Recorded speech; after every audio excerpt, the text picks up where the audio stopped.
seda koodi. Nii. Tere hommikust siis kõigile. Aitäh, et leidsite aega tulla. Nagu ma eelpool ka mainisin, siis ma oleksin väga tänulik, kui te kirjutaksite siia siis oma perekonnanime ja ka meiliaadressi, kuna me täna elame digiajastus, siis Wellness Akadeemia lõpus me ilmselt premeerime teid siis digitaalsete diplomitega ja oleks hea, kui seal oleks ikkagi teie ees ja perekonnanimi kenasti peal. Mina tänan siis Mari-Liisi, kes siis alustas meiega jälle taas kord koostööd ja alustame siis täie rauaga Wellness Akadeemiaga. Ja Mari-Liis, siis annan sõna siis sulle. Võib-olla tutvustad korra ennast uuesti ja nii, aitäh. Tere kõigile, mul on ka rõõm siin jälle olla, et ma ei tea, kui paljud teist oli ka, millal meil oli, juunis või juulis, ma ei mäletagi, oli selline A ja O tervislikus toitumises, kus lihtsalt väga üldiselt rääkisime lihtsalt tavalistest tervisliku toitumissoovitustest, millega võib-olla väga paljud teist on juba kursis. Siis ma natuke tutvustan ennast uuesti. Mina olen siis toitumisterapeut Mari-Liis ja tegutsen siis tervisekoolis ka koolitajana, koolitan siis toitumisnõustajaid ja olen ka siis funktsionaalse toitumisteraapia tudeng, kes siis tegeleb siukse haiguspuhuse toitumisega rohkem. Teiselt ametilt olen ma õde. Töötan erakorralise meditsiini osakonnas õena, lõpetan tegelikult praegu viimast kursust, aga põhimõtteliselt juba õde, et läbi ja lõhki olen siin tervise edendamise ja tervishoiusüsteemis sees. Et väga meeldib, on tõesti minu kutse ja minu kirg, see toitumisteraapia ja õendus mõlemad. Ja teiega siis olengi siin, et rääkida teile alusteadmisi toitumisest ja siis läheme natuke spetsiifilisemaks ka juba nende teemadega, toitumise teemadega. Kui täna tekib mõndasi küsimusi, võib-olla hiljem tekib mõndasi küsimusi, siis mulle võib alati ka hiljem kirjutada, et lasen siis anda oma meiliaadressi näiteks, et kui on kellelgi tahab midagi täpsustavat küsida, siis võib alati mulle ka kirjutada eraldi, kui praegu ei julge või ei tule midagi pähe. Aga täna ma räägin teile siis süsivesikutest natuke täpsemalt. Tegelikult saab nendest veel täpsemalt rääkida, aga niimoodi natukene täpsemalt ja miks just täna ka kaalulangetuse teemal, sest süsivesikute tasakaalu ja kaalulangetus on väga suures seoses. Ja sellepärast me tõime ka selle just niimoodi kaalulangetaja vaatenurgast, et miks on see oluline kaalulangetajale, et kui ma saan aru, teie müüte neid Oriflame tooteid on ju, ja nõustate kliente, siis te saate ka kaalulangetajale anda natukene nõu selle süsivesikute teema koha pealt. Aga ma panen selle ekraani jagama. Nii. Eelmine kord meil läks päris hästi üle tunni, et proovin täna jääda tunni sisse, proovin mitte liiga palju jutustada. Et mulle vahepeal meeldib pikalt jääda jutustama ja siis läheb üle aja. Nii, aga süsivesikute tarbimine siis kaalu langetamise või kaalulangetaja vaatenurgast. Miks ma just siis natuke täpsemalt, et miks ma räägin siin süsivesikutest kaalulangetaja juures, on see pärast, et kus me kõigepealt süsivesikuid saame, kordame ruttu üle, on näiteks teraviljad, on ju, puuviljad, viinamari, kaunviljad, mis meil veel on siin, igasugused asjad, näiteks pastad, ongi teraviljatooted, on ju, et sealt me saame süsivesikuid. Ja kui me tarbime süsivesikuid, siis meie keha lõhustab neid, või ütleme niimoodi, kuidas lihtsustatult öelda, et muudab nad lihtsamaks lõpuks glükoosini välja ja glükoosina need süsivesikud imenduvad. Kõigepealt siis glükoos esmatarbeks kasutatakse ära energiaks, aga see, mis üle jääb, see viiakse näiteks maksarakkudesse selle sama glükoosivarudena, et kui on energiapuudus, süsivesikuid peale ei tule, siis sealt saab kohe toota seda glükoosi juurde nendest varudest ja saab siis energiat toota. Ja kui me sööme süsivesikuid, siis et see glükoos pääseks sinna näiteks maksarakkudesse, siis on olemas meil selline organ nagu kõhunääre, mis siis toodab sihukest hormooni nagu nimega insuliin. Ja see insuliin siis aitab aitab siis pääseda glukoosile rakkudesse. Aga kui me nüüd sööme kogu aeg just neid kiireid süsivesikuid, et kohe natuke räägin ka, millised on need kiired süsivesikud, aga näiteks meil on üldse väga nagu süsivesikud on tasakaalustamata, meil on palju magusaid puuvilju, me sööme palju näiteks valgest jahust tooteid, lisaks me veel maiustame, ehk siis meil kogu aeg tuleb seda süsivesikut peale, just seda kiiret süsivesikut, siis lõpuks saavad ka need glukoosivarud täis. Ei ole sinna ka enam midagi juurde panna, siis hakkab see insuliin, aitab see insuliin glukoosil muuta siis rasvaks ja see ladestatakse rasvkudesse siis koesse. Ja sellepärast ongi väga seotud see süsivesikute tarbimine ja rasvumine ja kaalutõus ja nii edasi, et näiteks miks ei ole ainult kaloraaži jälgimine või kalorite lugemine mõistlik või parim variant kaalulangetaja puhul, et on tehtud selliseid uuringuid, et ongi pandud näiteks, ei ole kehalist aktiivsust kummagil tõstetud, on pandud siis üks grupp inimesi madalale kaloraažiga dieedile, et on jälgitud seda kaloraaži tarbimist ja teised on seal pandud just selle süsivesikute, tasakaalustatud süsivesikutega dieedil, et on läbi mõeldud, kuidas on süsivesikute tarbimine ja on keskendutud just nagu sellele, et oleks menüü üldiselt tasakaalus ja just see süsivesikute poolest rõhutatud tasakaalus on ju. Ja tulemused olidki, et kaal langes nagu enam-vähem võrdselt mõlemal grupil, aga just rasvaprotsenti siis vähendas see grupp, ehk siis see kehakoostis muutus just sellel grupil paremini, kes oli selle kontrollitud süsivesikutega toitumisel. Ja üldiste tervisenäitajate paranemine ka sinna juurde on ju, et kas või diabeedi ennetamine on siin hästi oluline, kui on näiteks prediabeedi seisundis inimene või üldse teist tüüpi diabeedik näiteks, et siis on ka hästi oluline see kontrollitud süsivesikutega toitumine ja kaalulangetaja juures on ka siis see hästi oluline. Et on juba päris hästi tõestanud ennast see kontrollitud süsivesikutega toitumine kaalulangetamise juures. Näiteks üks põhjus ka, miks ma korra seda lisan ka, et kui näiteks üldse ei sööda süsivesikuid, võetakse täiesti menüüst välja või näljutatakse ennast, et siis kaal langeb algusel hästi kiiresti, et see on tingitud peamiselt tegelikult vee arvelt, et rasva me nii kiiresti ei kaota, et seal ongi, et ütleme, et hästi kiiresti 10 kilo, ma ei tea, kuu ajaga võtavad inimesed maha, et rasva me nii kiiresti ei kaota, et see on peamiselt ka vee arvelt ja just sellepärast, et need glükoos seal, kus ta on varudena on ju, seal maksas on ta siis seotud veega ja kui see varudes olev glükoos kasutatakse energiaks ära, siis see vesi ka on ju väljutatakse, et see vesi vabaneb ja väljutatakse, et siis see on nagu vee arvelt, et see siis tähendab seda, kui öeldakse, et see on vee arvelt kaotatud kaal, mis väga kiiresti läheb näljutamise korral. Aga jah, et siin siis teile lühidalt, et mis seos on tasakaalustatud süsivesikutel või liigsete süsivesikute tarbimisel ja kaalutõusul on ju, kuidas see nagu seotud on, te seda ka teaksite. Et miks ma seda rõhutan või miks mõned teised toitumisterapeudid ja toitumisspetsialistid ka seda süsivesikute tarbimist siis tasakaalustamist rõhutavad kaalulangetaja puhul.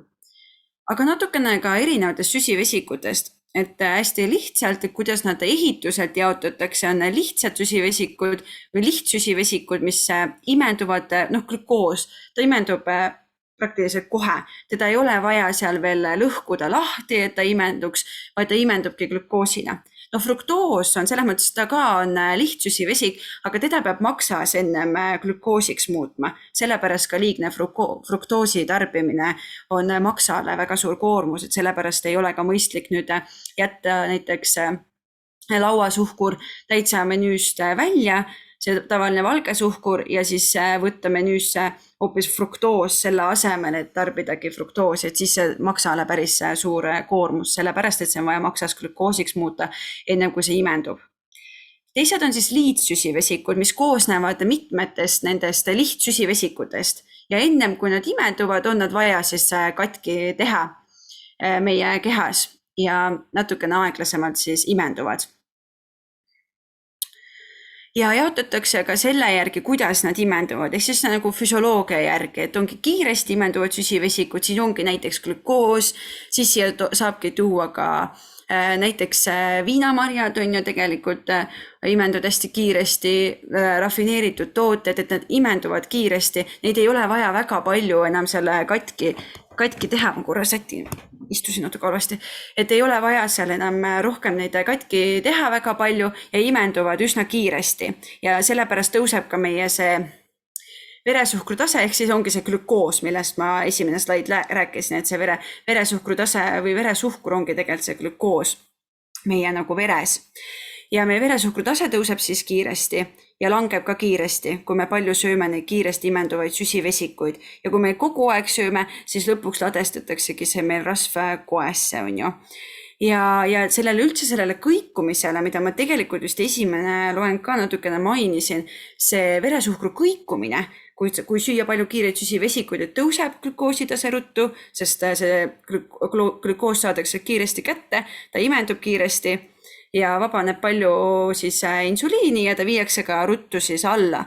Ja just sellele kõikumisel on väga palju inimesed ka tundlikud, et näiteks peavalud, lastel meeleoluhäired, mitte ainult lastel, tegelikult ka täiskasvanutel inimestel. Ja näiteks mina olen hästi tundlik veresuhkru taseme kõikumisele ja kohe, kui ma olengi söönud näiteks kas väga kiiresti imenduvaid süsivesikuid, näiteks olen šokolaadi palju, piimašokolaadi palju korraga näiteks ära söönud, mis on suure suhkrusisaldusega, siis üldiselt ma lähen hästi närviliseks pärast seda lihtsalt, sest mu veresuhkru tase seal kõigub ja see mõjutab minu meeleolu päris tugevalt.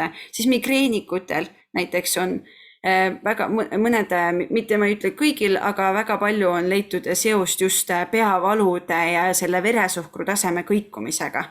Ehk siis väga paljud terviseseisundid võivad olla tingitud sellest, et veresuhkru tase on ebastabiilne päeva jooksul ja käibki nagu mäestikku. Ehk siis sellepärast on ka oluline hoida see stabiilsena ja stabiilsena me saamegi hoida seda tasakaalustades oma süsivesikuid. Ja need mis aeglasemalt imenduvad, need süsivesikud.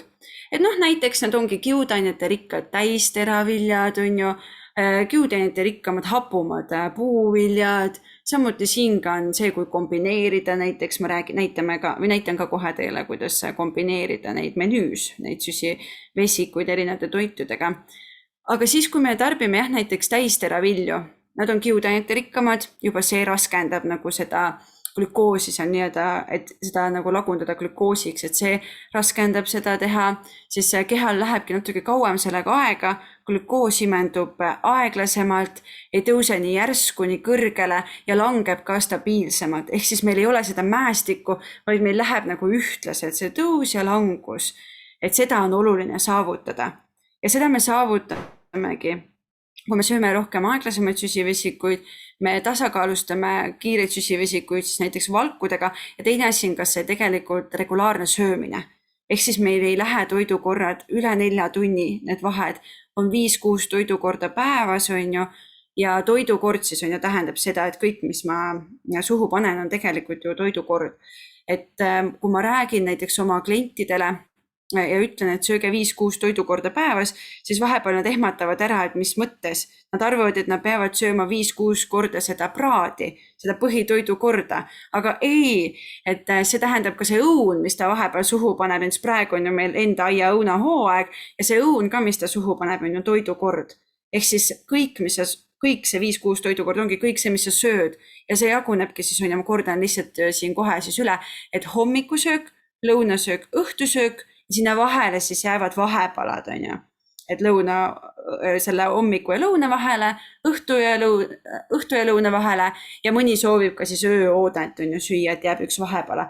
Ja nende muul ajal sa nagu ei näksi, et muul ajal sa ei sööd, siis sa sööd nagu kogu aeg. On ju, et need on ka siis toidukord, mis sa muul ajal hakkaksid sööma, et sellepärast ongi oluline jaotada ära oma see päev, et sa söödki 5-6 toidukorda regulaarselt ja muul ajal siis ei näksi lihtsalt midagi veel. Ja aga ma toon ka mõned näited, kui ma juba mainisin, aga lihtsalt kui te pärast hiljem saate selle loengu endale, et siis te saate nagu vaadata, et mis need täpsemalt, need aeglasemalt imenduvad siis olid ja mis need kiiresti imenduvad süsivesikud siis on. Ja näiteks siin ma võingi rääkida kohe, et marjad on mul pandud siia kiiresti imenduvate süsivesikud, et tegelikult marjad ei ole. Nad on väikse süsivesikud sisaldusega ja neid võib julgelt süüa. Ei ole vaja karta, nad ei ole kiiresti imenduvad süsivesikud. Ma olen lihtsalt viinamarjade pärast pannud. Ja marjad, sest viinamarjad on ju.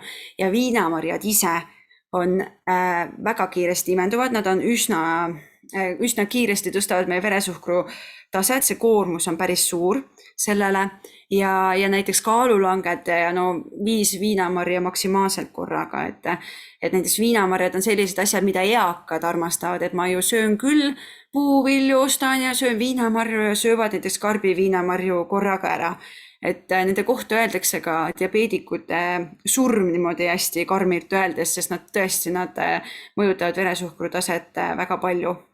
Tatlitega ma olen ka pidanud hästi palju selgitustööd tegema, et ka nendel on neid ka nagu peetakse hästi tervislikudeks, et ongi tervislik maiustus, söön neid julgelt, võtan paki õhtul telekat ja söön neid tatleid kui tervislik kommi asemel. Et tegelikult ka tatlid mõjutavad väga-väga palju meie veresuhkru taset ja kui öeldakse, et nad on hästi tervislikud, siis see väike antioksüdantne omadus, mis neil on, see on nii pisikene ja selle jaoks, et saada neid tervistavaid omadusi, sa pead suhteliselt palju neid tatleid sööma, aga siis ta mõjutab juba su veresuhkru taset väga palju, ehk siis ta ei ole siis enam tervislik ju. Ja kaalulangetajale veel vähem on ju. Ja näiteks kaalulangetajal on tatli kogus üldse üks tattel korraga, see on umbes 10 grammi peaks olema üks tattel, et 10 grammi korraga. Aga mina olen ikkagi näinud, et inimesed söövad seal 5-6 tatlit rohkem isegi korraga ära, kui siis tervisliku vahepalane, et tegelikult ei tuleks pigem vältida, või siis tõesti vahepeal haaran ühe tatli, et on hea nagu väga magus on ja et magusa asemel. Ja siis sinna juurde panna tasakaalustamiseks näiteks pähkleid, et siis on nagu natukene nagu aeglasemalt imendub ta, et see pähkel natuke takistab seal. Ka kõik need kuivatatud puuviljad, eriti need, mis on suhkrustatud, et kui poes vaadata näiteks need banaanid, mis on kuivatatud, mis meil veel müüakse, kõik need, mis meil veel on seal, ploomid on ju kuivatatud, et ka neid nagu peaks mõõdukalt tarbima, eriti kui nad on suhkrustatud, sest banaanid on tavaliselt kindlasti minu meelest siirupist läbi lastud, võib ka erandeid olla, aga üldiselt nad on. Ja marjade puhul samamoodi, et nad on muidu okeid, kui nad ei ole suhkrustatud, siis on kõik nagu okei. Aga enamus on poes suhkrustatud. Ja siin ma ei mõtle neid külmkuivatatud marju. Need on nagu okei, nendel ei ole väga kõrge. Nad ei tõsta siis veresuhkru taset väga kiiresti, et neid külmkuivatatud marju on täitsa hea vahepeal näksida, kui meil ei ole endal seda värsket marjade hooaega ja mõnel inimesel lihtsalt ei maitse külmutatud marjad. Et siin ma mõtlen kuivatatud ja suhkrustatud marju, et selgituseks juurde, et kellelgi ei tekiks vale hirmu marjade ees. Siis on magusad puuviljamahlad, et mainin selle ka kindlasti üle, et näiteks kaalulangetaja koha pealt on pool klaasi mahla korraga maksimaalsed, see on süsivesikute rikas ja sinna kõrvale enam siis süsivesikute rikast mingit puuvilja või mingit leiba või muud sellist ei tarbiks. Et see mahl imendub väga kiiresti, sest tegelikult kui me teeme seda külmpress apelsi mahla, et me ise pressime seda, siis me viskame ju selle kiudainete osa ära tavaliselt. Mina, kui ma vahest teen, ma söön ära veel selle sisu, aga muidu me viskame just selle ära, kus on näiteks kiudainet sees, mis natuke takistavad sellele süsivesikul nii kiiresti imendumast. Ja see mahl imendub päris kiiresti, ehk siis kaalulangetajale kindlasti mitte ei ole väga mõistlik variant igale toidu kõrvale mahla kõrvale juua, hommikul juua pudru kõrvale veel mahla või hommikusöögi kõrvale, mingi muule hommikusöögi kõrvale mahla, et kaalulangetajale pool klaasi korraga maksimaalselt ja siis pigem nagu rohkem ei tarbikski päevas. aga muidugi vahepeal sihuke vahepala, et ma tahangi klaas mahla ja võtangi jälle juurde pähklit natukene või söön kõrvale näiteks mingi muna või mis iganes ma olen sinna mõelnud, et ma tasakaalustan nagu valguga natukene seda mahla, et siis on juba parem kaalulangetajal. Ja noh, siin ma arvan, neid aeglasemalt imenduvaid süsivesikuid ei pea nagu üle kordama, aga olen siia toonud köögiviljad, et muidu köögiviljad üldiselt on üsna lahjad, et neid ei võeta süsivesikute allikana otseselt. Need on nii-öelda nagu tasuta toiduained, söö julgelt.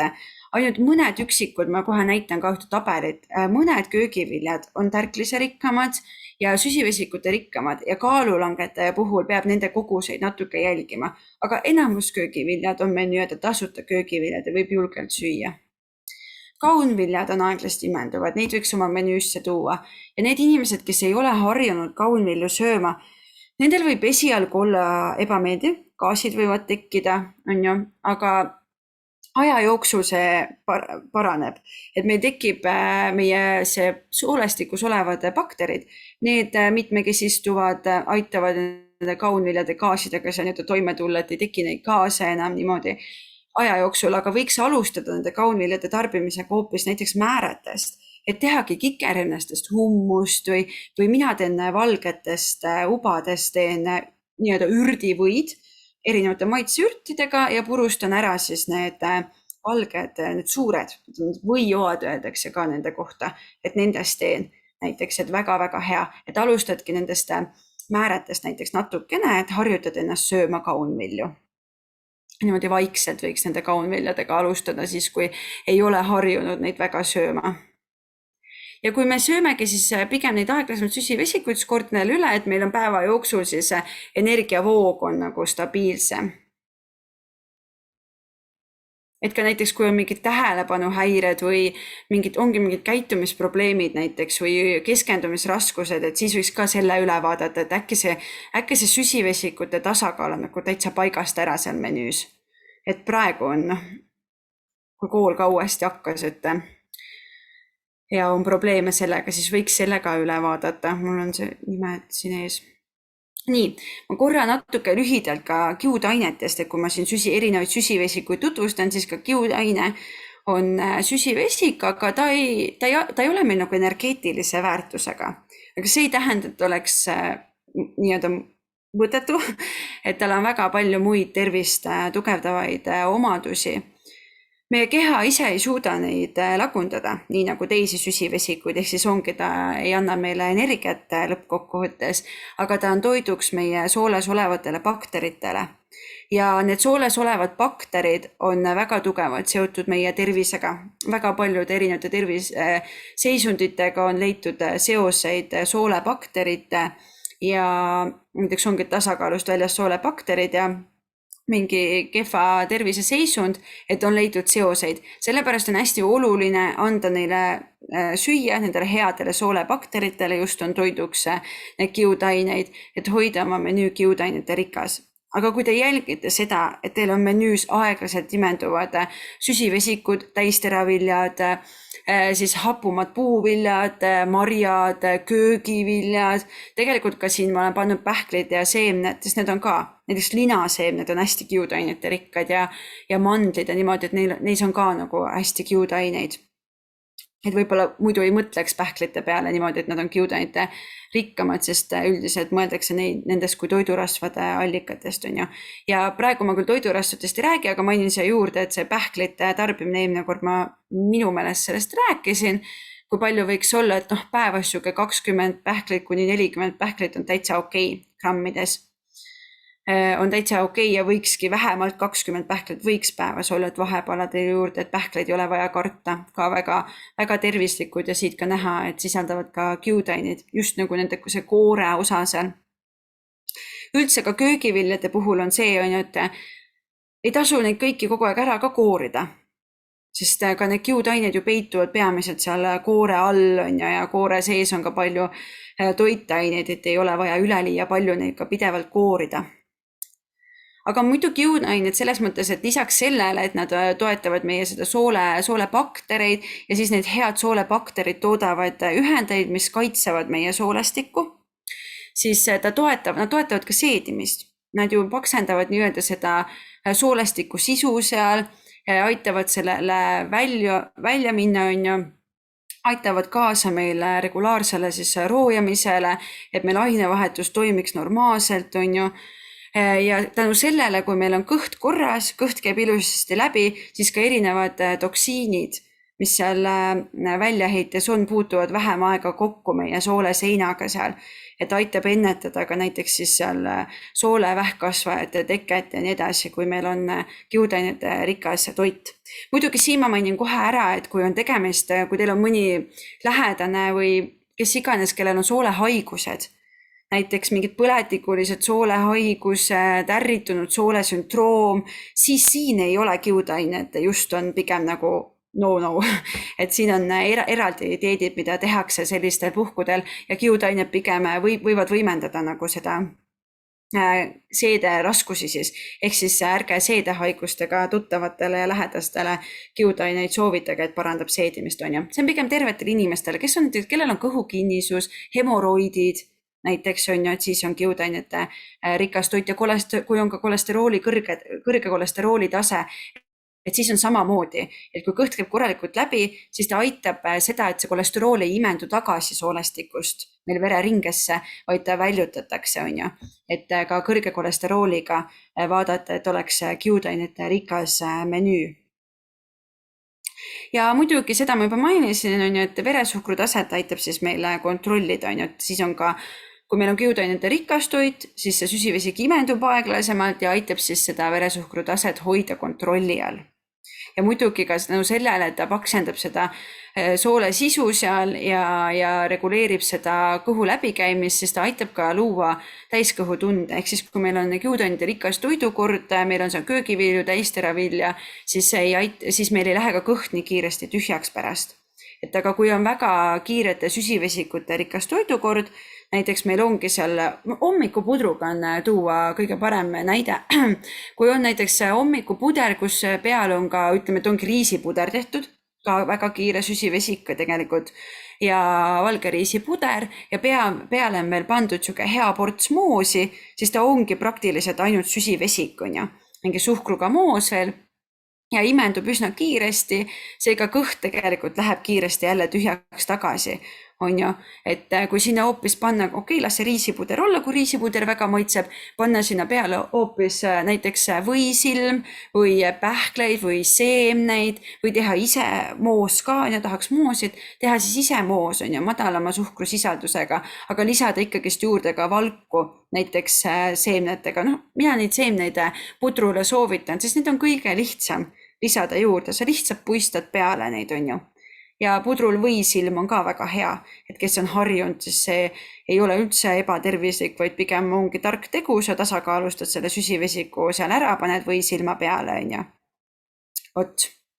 Et jah, et jälgida, et oleks siis tasakaalus ja oleks ka kiudainete rohked need süsivesikud, mida me tarbime. Tuletan meelde selle süsivesikute tarbimise. Kogu päevasest energiast on 50–60%, nagu ma usun, et te olete enamus seda kuulnud, ja 45% ongi kaalulangetajal. Ehk siis, kui kaalulangetaja läheb näiteks toitumisspetsialisti juurde, siis tehakse talle spetsiaalne menüü, mis ongi veresuhkrutaset tasakaalustav ja õpetatakse teda siis nende põhimõtete järgi sööma, siis temal jääbki see süsivesikute sisaldus umbes 45% alguses. Et see on okei täiesti. Olen teile lihtsalt lisanud siia meeldetuletuseks toidurasvade ja valkude osakaalu ka, mis see päevasest energiast on, ju. Aga kui me jälgime, ma näitan te taldrikureeglit ka täna üle, et kui me jälgime seda taldrikureegli põhimõtet oma toidukordadele, siis tegelikult meil on nagu tasakaalus ja me saame ilusasti ka üldiselt oma need toidurasvad kätte, me saame valgud normaalselt kätte, ei lähe liigseks see tarbimine ja ka süsivesikud on üldiselt tasakaalus siis, et ei pea hakkama mingit gramme jälgima, et see taldrikureegel on üks väga hea abimees tõesti, mida muidugi praktikas nagu üsna vähe tegelikult kasutatakse. Ja et seda ma juba olen maininud siin, et süsivesik on meil peamine energiaallikas ja näiteks ajule, seda ma ütlen ka üle, et ajule näiteks ongi glükoos ainuke põhimõtteliselt energiaallikas, ehk siis meil peavad olema süsivesikud menüüs tervel inimesel. Ma ei näe, miks ta peaks neid oma menüüst välja jätma ja tegema ekstreemseid dieete, vaid hoidma ikkagist neid lihtsalt tasakaalus, et nendega ei tohi ka liialdada, et nende puhul ongi oluline, et sa vaataksid, mis kvaliteeti süsivesikuid sa tarbid, kui seda, et mis koguses sa neid tarbid. Vot. Nii, selle te saate õnneks endaga kaasa ja saate vaadata, kes tahab enda peal katsetada neid, et seda süsivesikute tasakaalustamist enda menüüs. Siia ma olen toonud teile ühe sihukese tabeli, kus on põhitoidukordade juurde käivad siis süsivesikute rikkad toidud ja kaalulangetaja kogustega. Et siin on toodud siis punane ja roheline sihuke tabel, kus siis punases tulbas on siis need, mis imenduvad kiiremini ära ja mille kogus peab nagu rohkem kontrollima. Näiteks kartul on ju ja maguskartul samamoodi, et näiteks selle magusa kartuliga ma ka olen palju kuulnud, et ta on nüüd väga palju tervislikum ja valitakse maguskartul meie tavalise klassikalise kartuli asemel, siis tegelikult jah, tal on nagu seda A-vitamiini, E-lühendit on ja beta-karoteeni on seal pisut rohkem. Ja aga muidu C-vitamiini vist oli ka natukene rohkem, et mis seal veel täpselt oli, ma ei mäletagi, võib-olla kiudaineid oli ka natuke rohkem, aga mitte üldse palju rohkem selles mõttes, et natukene rohkem ja tegelikult üldse muidu teiste toitainete koostise osas on üsna nagu sarnane meie klassikalisele kartulile ja tegelikult on magusam, ehk siis ta on suurema mõjuga meie veresuhkru tasemele ja seepärast peab teda väiksemas koguses just tarbima kui meie keedetud kartulit näiteks. Ehk siis, kes arvab, et maguskartul on väga palju tervislikum ja seda võib rohkem tarbida, siis tegelikult nii ei ole. Et täpselt samamoodi nagu selle tatlitega sihuke ekslik arusaam. Et no see on lihtsalt sotsiaalmeedia töö, mis on nagu teinud seda, et promotakse neid magusaid bataadifriikaid ja asju, et bataat on nagu tervislikum. Et tegelikult ei ole vaja meie tavalist kartulit ka karta. Lihtsalt kogus on oluline. Kartuliga on muideks see trikk ka veel, et tekib resistentne tärklis. Ja see resistentne tähendab, et see tärklis on meie ensüümidele. Ensüümid ei lagunud ära seda. Ehk siis ta hakkab toimima meie kehas nagu kiudaine, mis on ju hea. Ehk siis kui me selle kartuli ära keedame, maha jahutame ja uuesti soojendame, tegelikult ka pastatoodetega on niimoodi, siis tekib see resistentne tärklis, mis on tervislik ja kaalulangetajal ja ta on ka sellepärast väiksema mõjuga veresuhkru tasemele. Ja kaalulangetajale ongi tegelikult hea variant just, et ma teengi täna endal keedan need kartulid valmis ja ma homme võtan näiteks tööle kaasa, et juba on nagu väiksem mõju veresuhkru tasemele ja saab ka suuremat kogust natukene süüa, kui tahaks just seda kartulit nagu rohkem süüa. Et siis sihuke trikk on päris hea, mida teha ja pastatoodetega on tegelikult samamoodi, et tekib see resistentne tärklis seal. Ma räägin teile ka sellest, et lisaks sellele, et tasakaalustada neid süsivesikuid siis valkudega, siis mõjutavad ka muud faktorid nende imendumist ja seda, kui kiiresti meie veresuhkru taset mõjutavad. Näiteks toidu töötlemine. Mida rohkem me kuumutame, tugevalt praeme, seda põhimõtteliselt me juba siis lõhume seda süsivesikut seal ja ta imendub kiiremini meil organismis. Meil ei pea keha sellega enam nii palju vaeva nägema. Sellepärast ka näiteks kartulit saab väiksemas koguses süüa kui keedukartulit, praekartulit täpselt samamoodi on ju. Ehk siis ka see, kui palju me töötleme seda, see mõjutab ka seda, kui kiiresti ta imendub. Siia võib ka tuua see rafineerimine on ju. Kui ta on täitsa valgest jahust, siis sinna kõrvale võtta täisterajahust, siis see valge jahu, siis valgest jahust toode imendub kiiremini. Seal on ju kiudained ära võetud, mis natuke takistaks selle imendumist, selle süsivesiku imendumist. Ja pastaga on samamoodi, et ka pasta võiks keeta pigem al dente kaalulangetaja, kui täitsa niimoodi pehmeks, et jääbki siuke pisut al dente, ta jääb natukene kõvem ja ta on natukene parem, sest kaalulangetaja ta imendub siis pisut aeglasemalt kui täitsa pehmeks keedetud pasta. ja siia ma võtsin selle tabeli teile ka sellepärast, et te näeksite neid koguste võrdlusi kaalulangetajal.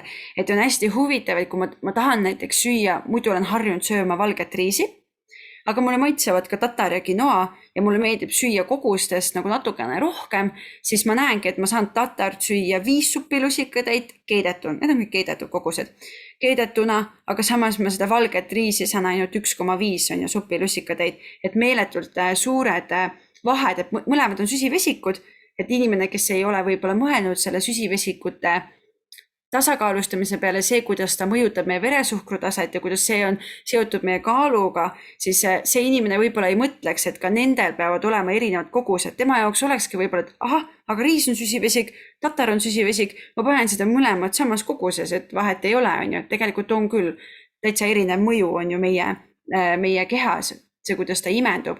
Ehk siis tatart me saame süüa näiteks poole rohkem isegi kui poole rohkem kui valget riisi. Samaga näiteks valge pastaga on ja. Muideks pastas on hästi palju huvitavaid. Võtke pigem kaunvilja pasta näiteks. Poes jääb nii palju erinevaid huvitavaid pastas, mis ongi tehtud näiteks läätsedest või kikerhernestest, mis on ka siis imenduvad pisut aeglasemalt kui tavaline nisujahust pasta. Ka pudru puhul siin on toodud ära kogused, keskmine kausitäis ongi umbes 200 grammi või umbes 3/4 kausitäis sükest väiksemat keskmist kaussi ongi umbes 200 grammi keedetuna ja see on kaalulangetajal on niisugune okei kogus ja panna sinna peale siis näiteks seemneid. Croissanti tahtsin näidata teile ka. Kaalulangetaja croissanti korraga söömise kogus on 16 grammi. Aga palju see üks croissant meil kaalub? Ma arvan mingi 50 grammi. Ja kui sa söödki hommikuks 200 croissanti kaalulangetaja, siis see veresuhkrutase tõuseb päris palju ja kogus on siis ületatud juba väga-väga mitmekordselt on ja sellele kaalulangetajale. Kordan kogu aeg kaalulangetaja, sest need on kaalulangetaja kogused. Kui üle vaja nagu kaalulangetada, siis lihtsalt jälgida seda süsivesikute tasakaalustamist on ja, et siis ei ole niivõrd palju vaja neid koguseid nagu täpselt jälgida. Ja need on siis need punased, näiteks sushi ka. Sushi on ka, ta on ju valgest riisist ja ta mõjutab päris palju meie veresuhkru taset ja kogus peab olema üsna kontrollitud kaalulangetajal. Ja üks tükk sushit mõjutab juba nii palju, et ta on põhitoidu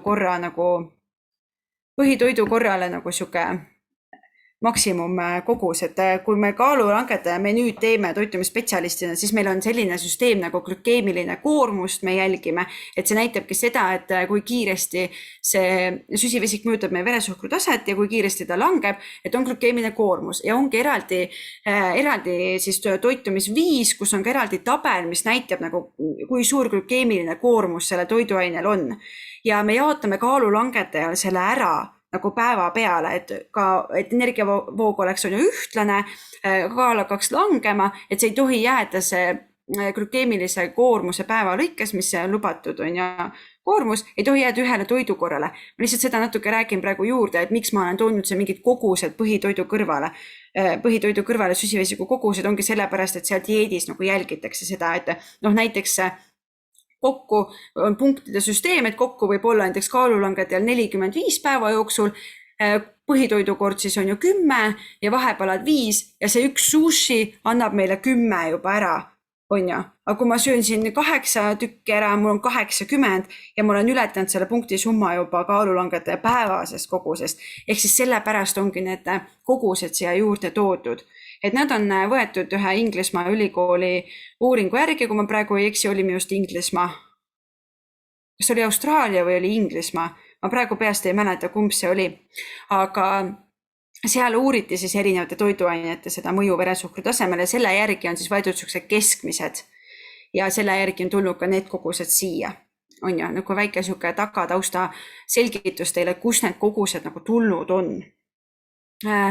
Ja igatahes jah, et sushiga ka on ju, et muidu sa ühte tükki sushit sa üldiselt, ma arvan, ei võta endale põhitoidu korra kõrvale, vaid pigem ikka seal see üks rull sushid, mis on siis 8 sushi tükki on ju tavaliselt. ja leivaga samamoodi, et kaalulangetajal sihuke hommikusöögi leiva kogus ongi 2 viiru leiba, on ju.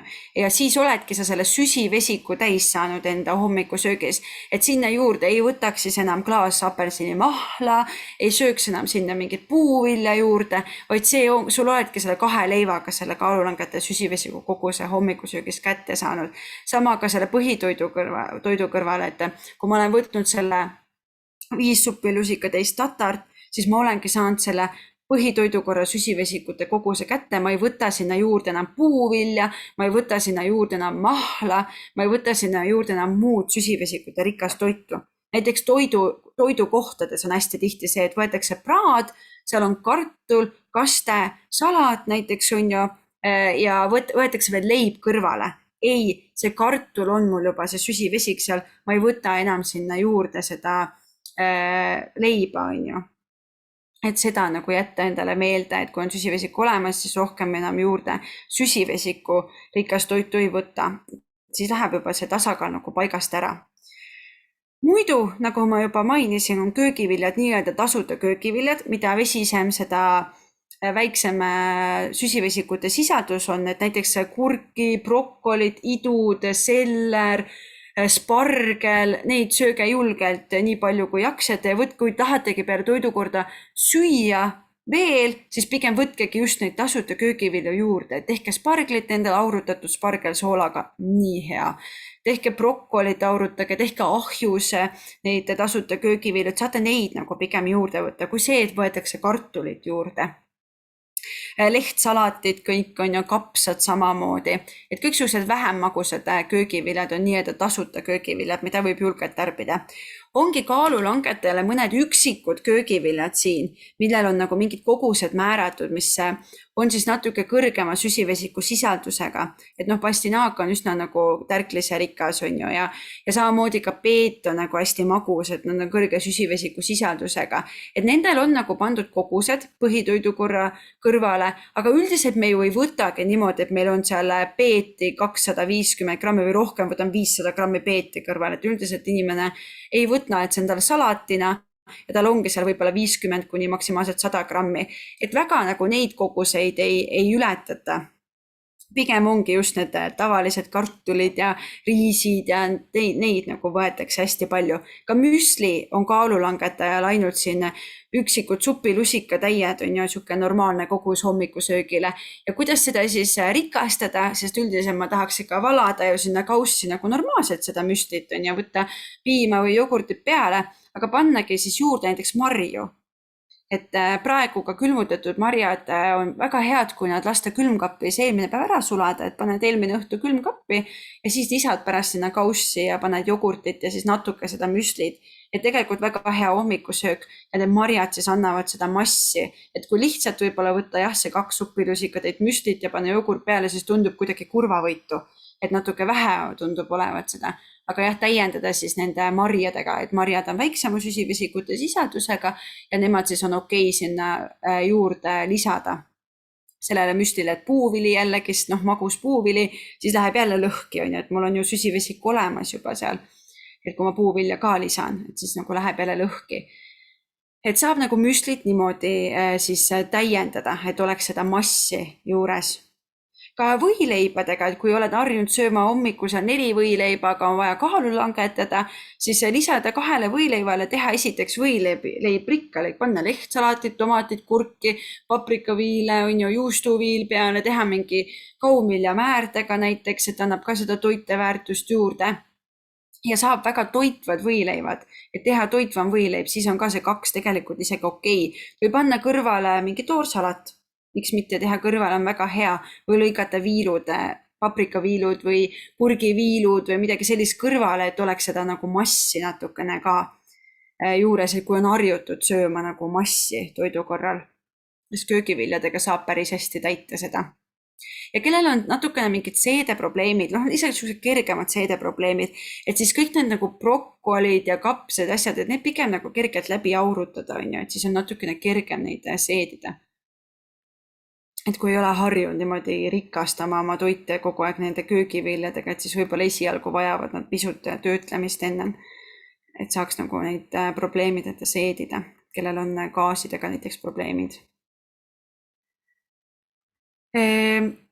Lihtsalt kuna ma siin jutustan nagu neid slaidide sisusi ka teiste slaidide juurde, et ma nagu otse niimoodi slaidide pealt maha ei räägi, et siis olen juba maininud seda toidu kombineerimist, et ma olen siin kõik teile ära kirjutanud, et pärast saaksite veel ise ka süvenenult lugeda uuesti läbi, et ongi see toidu kombineerimine valgurikka toiduga. Et näiteks siin hommikupudrule on niisugune näide, et ongi pandud neid pähkleid peale, pähklid on väga head taimse valgu allikad ka, et ei ole vaja karta. Või näiteks kui meil on suppe ja meil on püreesuppe, siis püreesupile panna ka valku peale, et siin on ka taimne variant, et on pandud kikerherneid peale, aga miks mitte tofu peale panna, tempet peale, kui on taimne, aga kui ei ole taimetoidul inimene, miks mitte panna siis krevette peale, väga head on püreesupile panna krevette peale juurde või siis kanakuubikuid või lõhekuubikuid, et lihtsalt seda süsivesikut nagu tasakaalustada seal mingi valguga. Et hommikusöögi samamoodi, et leib juustuga on ju väga okei, selles mõttes on ju tasakaalus, see juust ju tasakaalustab seda süsivesikut seal. Et jah, et oleks nagu see tasakaalustamine selle valgurikka toiduga, et vahepalal ka vaatame neid nagu näiteid ka täpsemalt. Rääkisin juba selle töötlemise mõjust on ju, et mida rohkem töödeldud, seda kiiremini ta imendub meie organismis, et seda väiksemat kogust võib see kaalulangetaja tarbida ja kui ongi kiire süsivesik, siis pange sinna kõrvale ka seda, kui te söötegi näiteks selle tatli, siis pange sinna kõrvale kohe mingeid pähkleid või söötegi šokolaadi, siis pähklitega šokolaad ju suurepärane on ju, et see pähkel sealt tasakaalustab jälle selle valgurikka toidu juures, aga muidu jah, et keedke vähem pastasi, lõhkuge vähem seda seal, et siis ta ka natukene aeglasemalt imendub, et kehale nagu nii-öelda rohkem tööd, et see glükoos sealt kätte saada. Ja mida kiudainete rikkam, seda parem. Seda aeglasemalt see süsivesik imendub ja seda rohkem meil on stabiilsem energiavoog. Lihtsustatult on see taldriku reegel. Jälgige seda taldriku reeglit, järgige seda põhimõtet, et ta on võib-olla kindlasti te olete kõik kuulnud, kõik on sellest üldiselt kuulnud, aga väga vähesed praktiseerivad seda taldriku reeglit. On üks lihtsamaid variante, kuidas oma menüüd tasakaalustada, kuidas oma toidukordi tasakaalustada, kuidas oma süsivesikuid just tasakaalustada. Et siin saabki jälgida, et ma olen teile ära toonud ka niisugused näited, et teha see 1/2. Jaotada taldrik pooleks ja teine pool siis teha ka veel pooleks. Ja 1/2 taldrikust ongi siis süsivesik on ju, ja eelistatult siis täistera süsivesik, sobivad siin tatrad, quinoad, täistera riisid, täistera pastatooted ja tegelikult ka leib.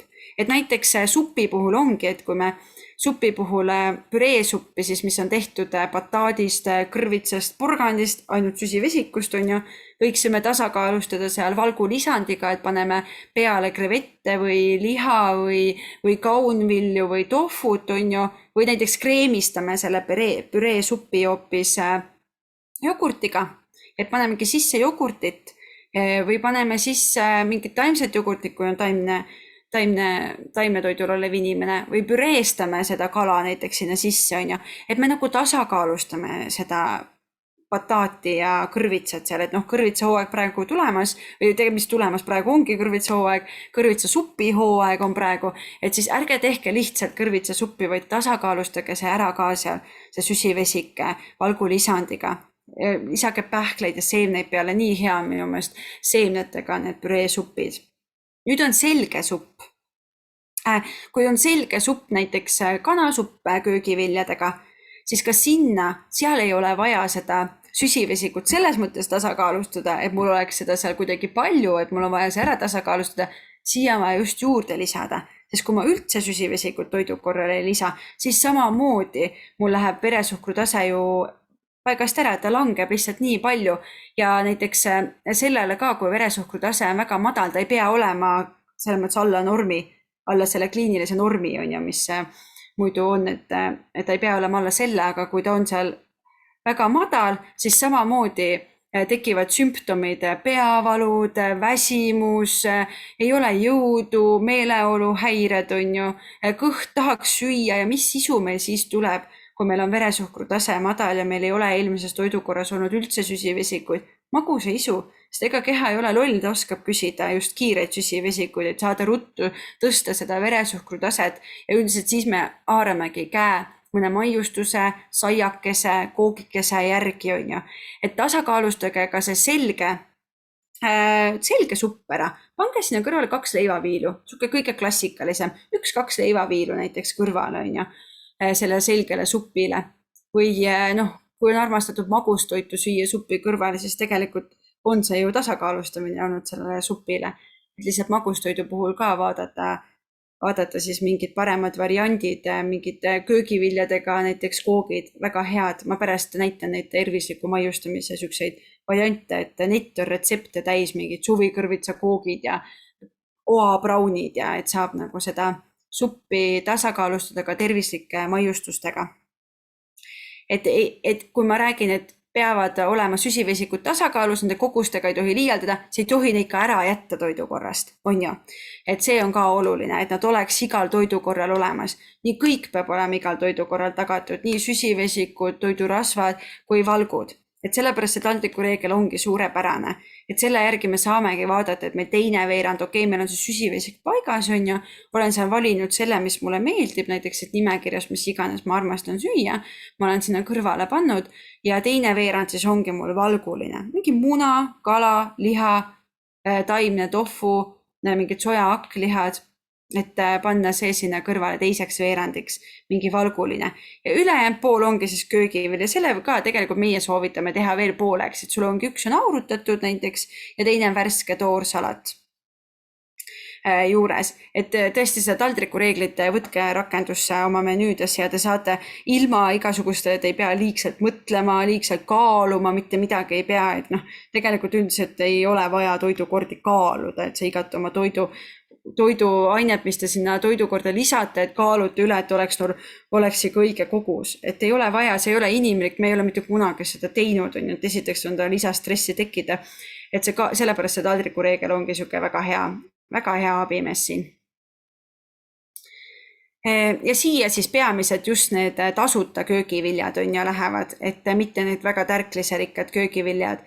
Et siia veel ei pane uuesti kartulit või ainult peeti, on ju, et paned siia pigem selliseid tumerohelisi ja erinevaid värvi, on ju, et kui me räägime, et meil on vaja lisaks sellele, et me oleks süsivesikud tasakaalus, meil on vaja ka, et meil oleks väga palju erinevaid vitamiine, mineraalaineid, fütotoitaineid, on ju, et siis lisada just erinevat värvi neid köögivilju siia menüüsse ja maitseürte ärge unustage ära. Et tihti ongi niimoodi, et näiteks on mingid mineraalained puudu menüüst ja ma lisan päeva igasse toidukorda mingid maitseürte juurde, mingid maitsetaimi, ma ei tea, seal basiilikut, koriandrit ja nii edasi, siis ma saan neid mineraalained täidetud lõpuks, et nad on väga mineraalainete rikkad, et ärge unustage oma menüüs kasutada ka erinevaid maitsetaimi. Annavad ju lisaks maitsele ka väga palju toiteväärtust juurde. Siin ma juba tõingi teile näite, kuidas üks hommikune puder näiteks ära tasakaalustada. Ma eelmises loengus tõin ka selle näite, aga ma tahan siin täna ka tuua, sest ma ei tea, kas täna on üldse neid inimesi, kes olid eelmises loengus. Võib-olla see on unustatud ka, et mul on üks hea näide tuua selle hommikuse pudruga. Mul on üks tuttav, kes ütles mulle, et Mari-Liis, et mis mul võiks olla? Et kui ma söön hommikuputru, mida ma olen ju kuulnud, et ta peaks olema nagu väga täitev ja kõht ei tohiks kiiresti tühjaks minna, siis mul läheb kõht väga kiiresti tühjaks. Aga kui ma joon smuuti hoopis hommikul, mis tundub siuke eriti lahja hommikusöög, siis mul on kõht mitu tundi täidetud. Siis ma küsisingi ta, et okei, räägi mulle, mis sul selle hommikupudru peal siis on. Et ma teen kaeralpe putru, siis mulle meeldib sinna vahtrasiirupid peale panna ja siis ma panen banaaniviilud peale. Täielikult ainult süsivesik, et nende siirupitega ongi ka see, et need on kiired süsivesikud ja kui öeldakse, et mesi on nii tervislik ja vahtrasiirup on nii tervislik, siis muidugi neil on mingid tervistavaid omadusi selles mõttes, et nende sees on mingid toitaineid, mis omavad tervistavat toimet, aga mis koguses ma pean seda toodet tarbima, et saada seda toimet kätte, on ju.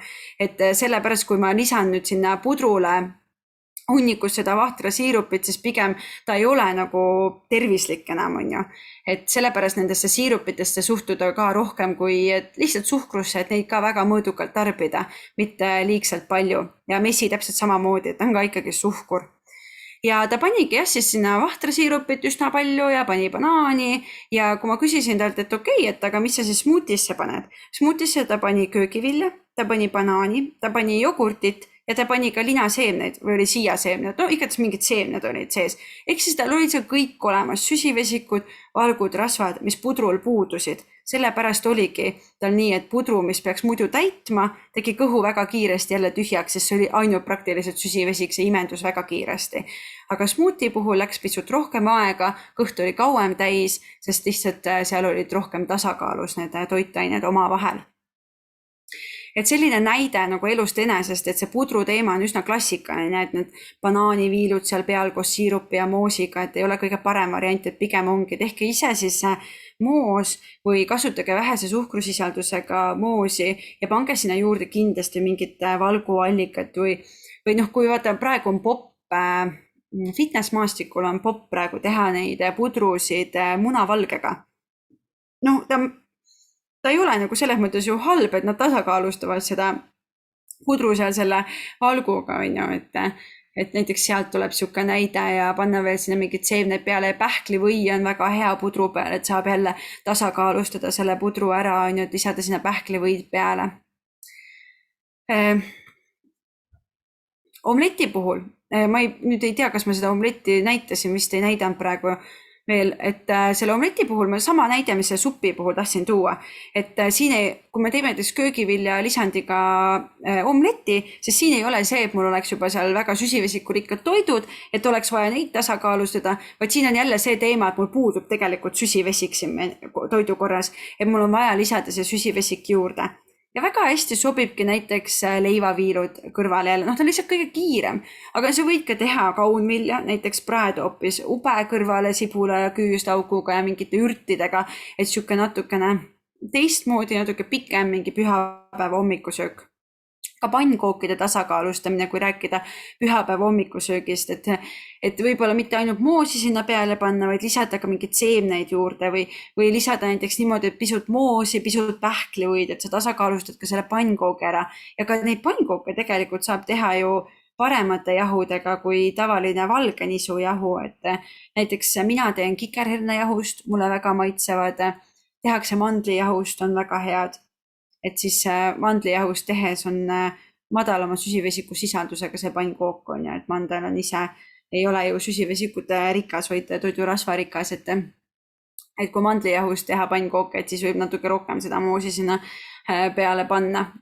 Aga jah, et siin on ka selle omleti puhul see, et lisada see nagu süsivesik siia juurde, et ei oleks süsivesikute vaba see toidukord, et oleks igas toidukorras see olemas ikka.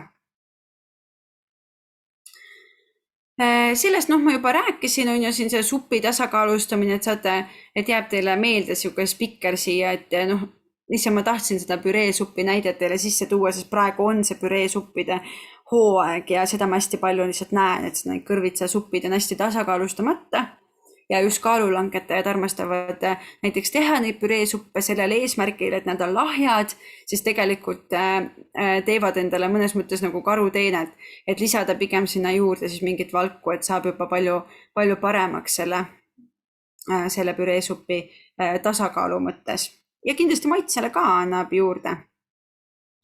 Liikun siit edasi siis vahepalade juurde, et jälle samamoodi sama tabel kaalulangetajate kogustega olen teile toonud välja, et punastes on jälle samamoodi on siis kogused, mida peaks rohkem jälgima, millega rohkem piiri pidama ja siis on rohelises tabelis kõrvale kohe nagu siuksed väiksema süsivesikute sisaldusega, et mida saab rohkem süüa, et jälle olen toonud enda klientide alati näiteks, et näed, et sa soovid süüa seda banaani vahepalaks, siis vaata, kui palju sa tegelikult saaksid võtta hoopis vaarikaid või maasikaid on ju, või ka arbuus ja melon on nagu väikse mõjuga meie veresuhkru tasemele siis on ju.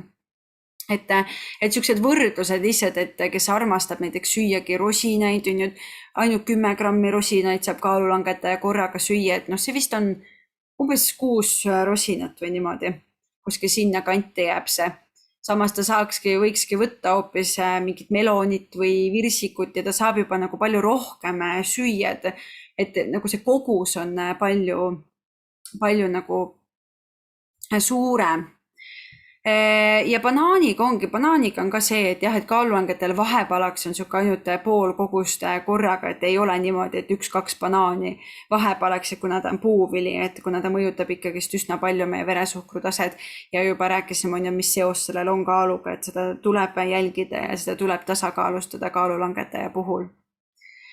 Tume šokolaad on tegelikult tervisetoode, selles mõttes, kui ta on 70% või rohkem seal tume šokolaad, siis ta on väga tervisetoode, ta sisaldab väga palju erinevaid bioaktiivseid ühendeid, mis on meile siis kasulikud ja ka meeleolu tõstvad ja nii edasi on ju. Et aga lihtsalt kaalulangetaja puhul peaks ka sellega nagu piiri pidama on ju, et see kogus on seal kuni 30 grammi korraga kaalulangetajal, et ei oleks siis, ei saa ka seda nagu süüa liigselt palju, et kaalulangetajal on ka nagu seal mingi piir, muidugi ka tegelikult mitte kaalulangetajal on seal piir juures, et mis see kogus võiks olla.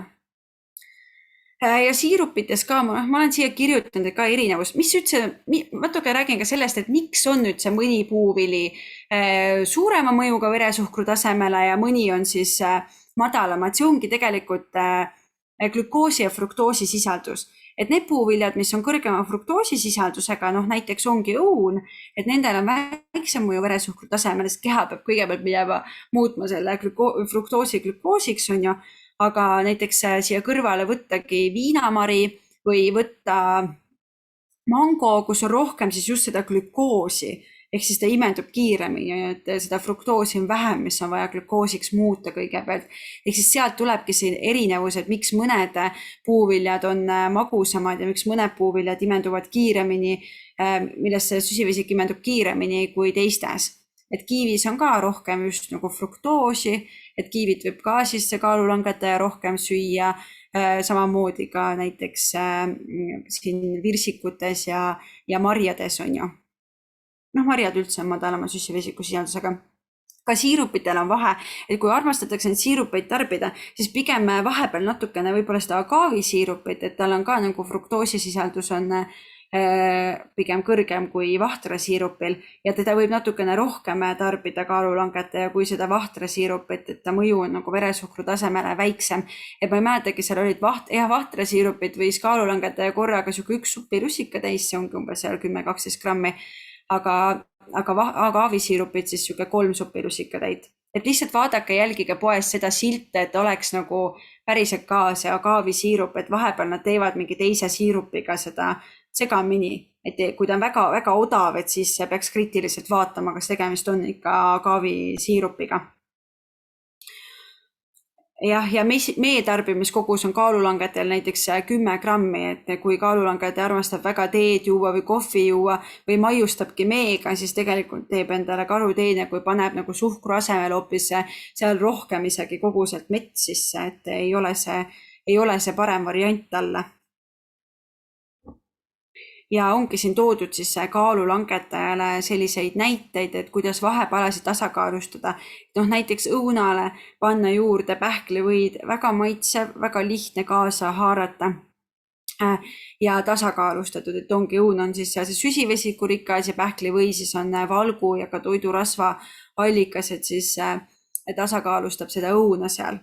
Siis on siia kõrvale toodud salat. See on siis mõeldud puuviljasalatina, et kui me teeme nagu puuviljasalatit, et siis ei ole meil vaja võtta mitut puuvilja, vaid pigem 1 puuvili, näiteks ülejäänud marjad ja lisadagi juurde näiteks mandlilaaste või lisada juurde mingid seemneid. Et kui me tahame neid puuvilju rohkem tarbida vahepalana, siis me peame nagu neid koguseid ka vähendama, et kui ma vaatangi siin, et ma tahan võtta näiteks mangod, hurmaad ja banaani, või näiteks ongi, ma tahan võtta mango, banaani salati, siis ma peangi seda banaani kogust vähendama poole võrra ja mango kogust poole võrra on ju, ja teiste nagu nende puuviljadega ja magusamate siis toiduainetega samamoodi vahepalaks. Kui sa tahad erinevaid tarbida, siis pead lihtsalt seda kogust vähendama. et see ei tähenda seda, et ei tohiks nagu süüa erinevaid puuvilju, lihtsalt peab koguseid vähendama, mitte niimoodi, et üks mango, üks banaan, üks õun on ja vahepeal salatisse, et siis on ta päris kõrge juba selle mõjuga meie veresuhkru tasemele ja langeb ka siis üsna kiiresti. Ehk siis pigem panna domineerivaks marjad. Üldse puuviljade tarbimiste juures, et marjade puuvilja pannakse üldse kokku tarbimissoovitustes, et võikski see marjade tarbimine nagu rohkem domineerida, et siuke üks puuvili ja siuke paar peotäit marju võiks olla päevas ikka, et mitte niimoodi, et on seal 3 puuvilja ja marju üldse pole, et võiks domineerida marjad just sellepärast, et nad on väiksema süsivesikute sisaldusega, aga jällegi väga toitainete rikkad. Neis on väga palju erinevaid vitamiine ja mineraalaineid, ehk siis nad on ka toitainete rikkamad kui puuviljad ja samas süsivesikute vaesemad. Ehk siis rohkem panna domineeriva marjad ja puuviljasalatis siis teha samamoodi. Kuidas veel saab puuviljasalateid tasakaalustada, ongi tegelikult jogurtitega, et segadki näiteks kreeka jogurti või mõne taimse jogurti, sojajogurtiga näiteks kokku on ju, ja saadki tasakaalustatud puuviljasalati, mis on koos siis marjadega näiteks on ju. Ja salat, ka salat võib olla vahepalaks, aga kui te lihtsalt teete seal kurk, tomat, lehtsalat on ju, et siis ta on üsna lahja, kõht läheb kindlasti kiiresti tühjaks, ta ei anna väga midagi, süsivesikut pole seal on ju, et ta pigem võiks olla nagu täiustatud, siis mina panen kreipi.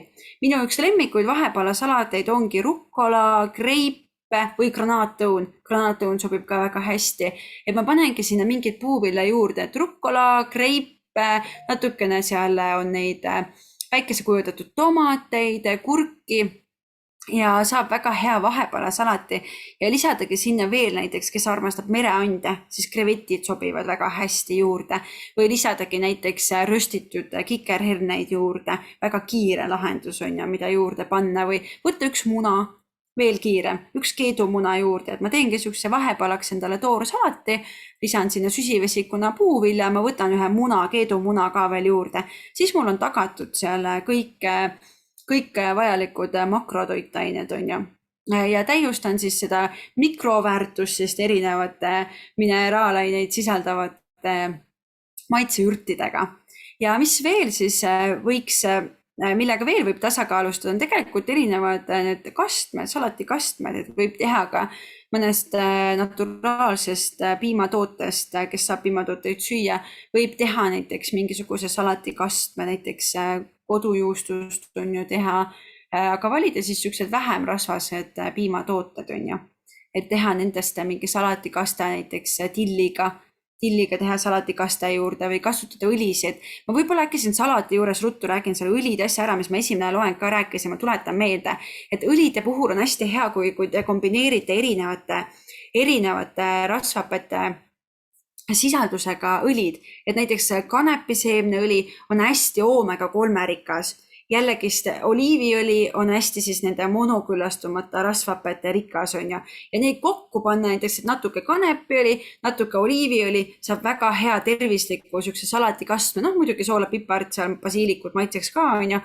aga lihtsalt sa ühendad kaks õli, mis on no oliiviõlis pole üldse on ju oomega-3 rasvhappeid on ju, et siis saabki, et sa saad seda oomega-3 ka kanepiõlist juurde, et niimoodi kombineerida.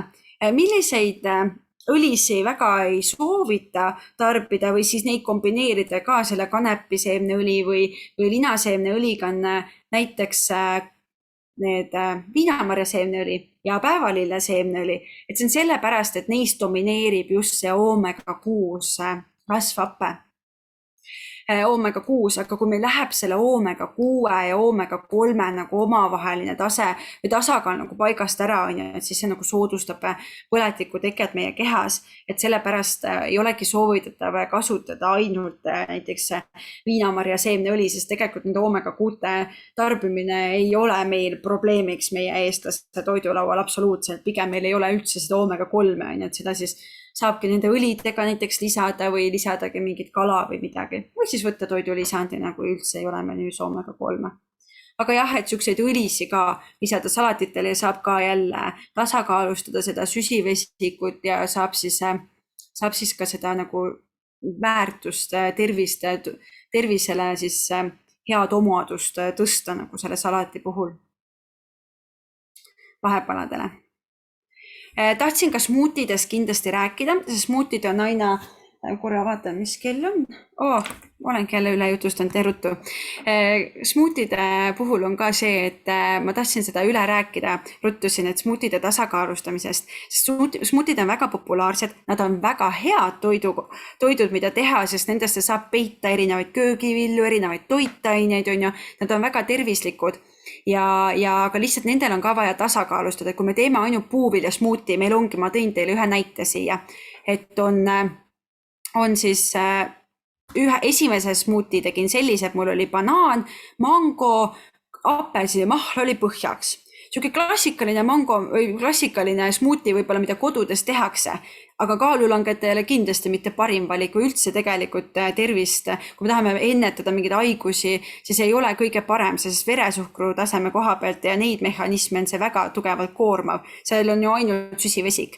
Ja siis ma tegingi selle smuutiga niimoodi, et ma jätsin banaani, aga ma lisasin hoopis natuke lehtviljana spinatit, lisasin marju ja lisasin seemneid ja ma sain kohe ta palju rohkem tasakaalu. Energia tegelikult läks sellel nagu väiksemaks, aga ta on rohkem tasakaalus. Mul ikkagi sellega on kõht rohkem täis ja ma saan ka valku ja lisaks toidurasvu ainult süsivesikutele juurde, on ju.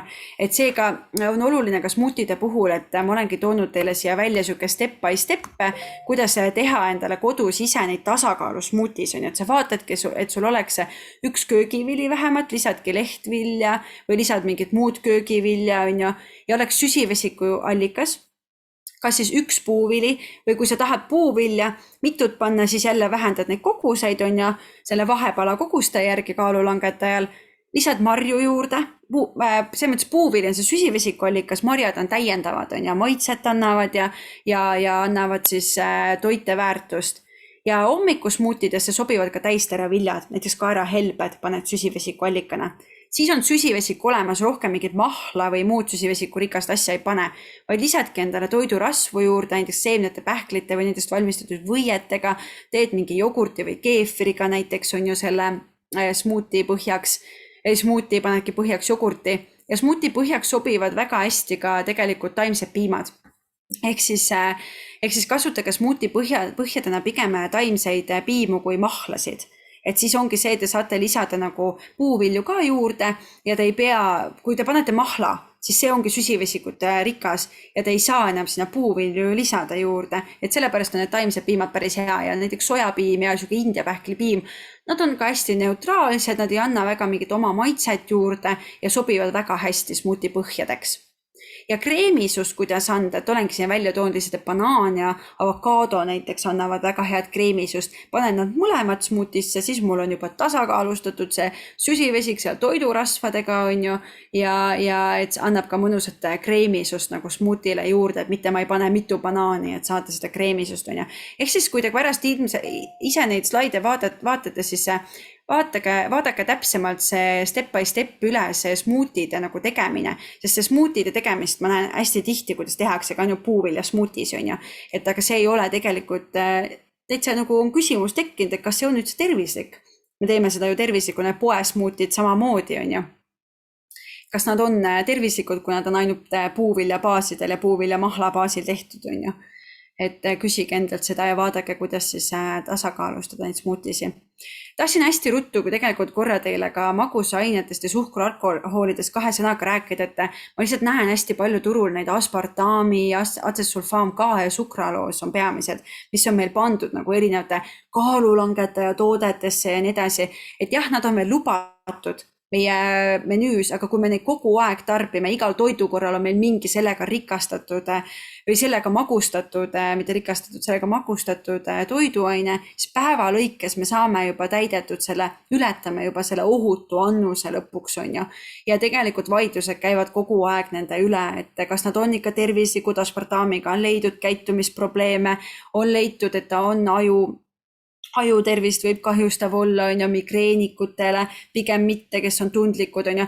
Noh, nad ei ole veel kinnitatud, et asjad ei ole piisavalt nii-öelda tõendeid, et nad on veel lubatud, aga mina pigem ei tarbiks neid, me ei tea mitte kunagi, millal ükspäev keegi ütleb, et tegelikult nad ongi neid tervist kahjustavaid omadusi sisaldavad või teevadki meile sükest kahju. Sukraloos on kõige ohutumaks peetud siiamaani, aga jällegist on küsitud seda, et või on küsimus tekkinud õhku selles osas, et võib-olla ta kahjustab lapse sünnieelset arengut, et võib olla selline asi, et on leitud midagi ja jah, et pigem eelistage, kui te tahate magustada, mis on siis sellised, mis on kalorivaesed, et ei anna kaloreid ja tahate magustada, siis ongi pigem need erytritol ja ksülitol, et nemad on siis kalorivaesed, nad ei mõjuta veresuhkrutaset ja nad siis on looduslikud. Nad leiduvad ka niisama meil toidus, on näiteks erytritoli puuviljades samuti ja nad on siis saadud see erytritol näiteks või fermentatsiooni käigus siis on saadud ja täitsa olemas toidupoodides, natuke steeviaga segatud seal ja üks-ühele enam-vähem on suhkruga need poe omad. Ehk siis, kui te tahate siit kasutada mingeid magustajaid, mis ei ole kaloraažiga ja ei tõsta teie veresuhkrutaset, siis suhkrualkoholides see erytritol on nagu kõige parem variant, mida sellisel juhul kasutada. Vot. Aga seda ma arvan, te võite pärast ise vaadata, kuidas tervislikult siis maiustada, et siin on toodud erinevad variandid, mida endale teha, retsepte maa ja ilm netis, tõesti väga palju. Siin on lihtsalt minu üks pildi peal on minu üks lemmik, mis on siis 2 banaaniviilu, vahel on maapähkli või ja sulatatud šokolaadiga ümber ja siis on pandud sügavkülma. Väga head maiused vahepeal, aga jälle ei tohi liialdada, on ju. Aga muidu väga head. Et saate kuidas tervislikult siis maiustada, et saate seda siis pärast natukene ise rohkem vaadata ja retsepte otsida endale juurde. Nii, võtsin maha selle praegu. Nii, tundub, et me peame tegema selle mingi tund 20 minutit neid loenguid selle põhitoitainetest, et tegelikult nendest on väga palju rääkida, siukseid menüü näiteid tuua, siuke tunni aja sisse mahutada seda teemat on hästi raske. Sest tegelikult on nad veel nad on hästi, tegelikult räägitakse neist veel põhjalikumalt, saaks rääkida neist veel põhjalikumalt, aga ma ei koolita siin teist toitumisnõustajaid, et siis ei ole vaja seda nii põhjalikult käsitleda, aga saaks. Lihtsalt tunni aja sisse on raske mahutada seda kõike. Aitäh sulle. Kas kellelgi on äkki tekkinud veel mingeid küsimusi? Siin on... Suur aitäh teile, kes te chati kirjutasite. Suur aitäh, väga põnev oli. Väga hea kuulda, et võib-olla jah, selle tunniga nagu läheb siukseks tempokaks ja kiiresti rääkida vaja, et keda nagu huvitab, et võib-olla saabki pärast siis mõttega veel ise läbi kuulata ja vaadata seda slaidide esitlust ka, et ja kui midagi on, siis alati võib küsida. Silja küsib siin. Ja nii ma kohe loen, nii mida arvata siis kodus ise toidu kuivatiga kuivatatud õun, pirn, marjad, aed ja köögiviljadest. Täitsa okei. No muidugi õunaga ja pirniga on see, et nendega siis natuke mõõdukust kaalulangetaja puhul on ju, aga kui on marjad või köögiviljad, siis tegelikult nad on madala süsivesiku sisaldusega on ja neid võib julgelt vahepealaks tarbida või lisadagi smutidesse või kuhu iganes maitseks ja lastele kommi asemel on ju väga hea variant tegelikult anda, et on väga okei ja väga hea, kui on ise niimoodi see kuivatatud ja ei ole siirupiga tehtud. Kõik tänavad sind. Ja me kohtume sinuga veel umbes 6 nädala pärast, ma loodan. Ja kõik. Täname kõiki, kes ühesõnaga osalesid ja kuulasid, et kui on küsimusi, siis küsige veel julgelt ja kirjutage ja joonistage ja mina väga tänan kõiki, kes leidsid selle aja tänasel kiirel hommikul meiega liituda. Loodan, et kõik said midagi uut või vähemalt korrutatudki vana uuesti üle. Et mina väga tänan ja lähme siis kõik tööle. Aitäh teile. Ilusat. Aega.